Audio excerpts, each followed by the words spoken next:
اور میں تمام مطلب ایک بس درخواست ہے میری، جتنے والدین مجھے سن رہے ہیں، اور میں بھی یہ درخواست اپنے لیے بھی میں رکھ رہا ہوں کہ ہمیں کوشش یہ کرنی چاہیے کہ اپنی صحتوں کا خیال رکھیں، کھانے پینے میں احتیاط کریں، تھوڑی بہت ایکسرسائزز وغیرہ بھی کر لیں، اور بلکہ یہ سب کوئی پیغام ہے میرا تو کوئی جوانی کی حالت میں تب بھی کر لیں۔ ہوتا کیا ہے کہ ہم خیال نہیں کرتے ہیں،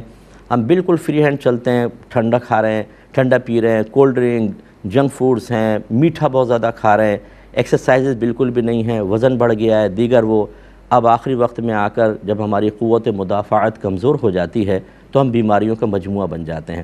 پھر ہم اپنے اولاد کو اس کی توجہ یا عدم توجہ کی بنا پر آزماتے ہیں کہ یہ فرما بردار ہے یا نہیں ہے۔ اب ہوتا یہ کہ ہم نے خود احتیاط نہیں کی، اپنے آپ کو چھوڑ دیا، بیماریوں کا مجموعہ بنے، اب اولاد مکمل علاج کروائے، اور کروانا چاہیے، سعادت کی بات ہے، لیکن جو میں سمجھانا چاہ رہا ہوں، اگر ہم تھوڑی سی احتیاط کرتے، تھوڑا اپنی ڈائٹنگ وغیرہ کرتے، تھوڑی سی ایکسرسائزز کرتے تو شاید اتنی بیماریوں کا مجموعہ نہ بنتے۔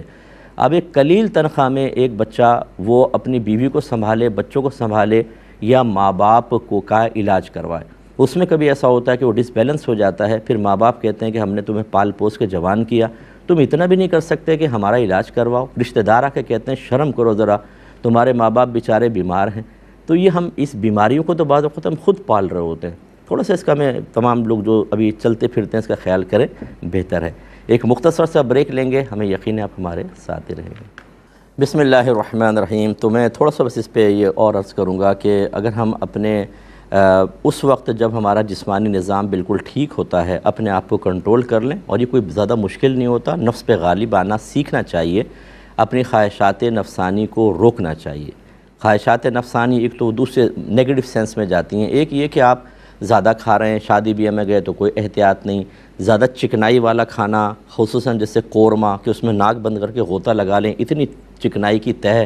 باہر کے کھانے کھا رہے ہیں، کھانا کھائے لیٹ گئے، نہ ٹہل رہے ہیں نہ کچھ کر رہے ہیں، خوب کولڈ ڈرنک پی رہے ہیں۔ اگر اس میں سمجھایا جائے کہ ایسا نہ کریں، ارے بھائی بس ٹھیک ہے، ہمیں پابندی نہ لگاؤ، ہمیں نہ کرو کچھ بھی، کرنے دو، دوسرا بھی کہتا ہے بھائی یار کرنے دو، پھر اس کے بعد جب بیماریوں کا سلسلہ شروع ہوتا ہے، ٹائم دے نہیں پاتی اولاد کیونکہ اپنی ذاتی مصروفیات بھی ہوتی ہے، آمدنیاں ہوتی ہیں قلیل، صحیح علاج نہیں کروا پاتے، آج ایک بیماری کل دوسری، اور پھر اولاد کا دل بھی جلتا کڑتا ہے کہ آج یہاں انجیکشن، آج یہاں کاٹ رہے ہیں، آج یہاں پیٹ رہے ہیں،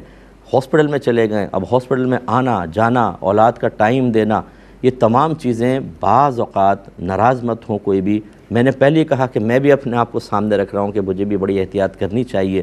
چاہے اولاد کتنی اچھی کیوں نہ ہو، جب انسان بوجھ بن جاتا ہے، آج کل حالات ایسے چل رہے ہیں کہ اولاد ٹائم نکالنا مشکل، آفیسز جانا ہے، اور آپ کو پتہ ہے کہ آمدنی کے معاملات کیا ہیں، ایسی صورت میں تھوڑی سی احتیاط والی زندگی گزاریں، یہ بیسٹ چیز ہوتی ہے، نہ یہ کہ آخر میں بیماریوں کا مجموعہ بن کر پھر اپنے بچوں کو آزمایا جائے کہ تم فرما بردار ہو یا نافرمان ہو۔ امید ہے کہ آپ میری بات تھوڑی بہت سمجھے ہوں گے، اللہ تعالیٰ سمجھنے کی توفیق عطا فرمائے۔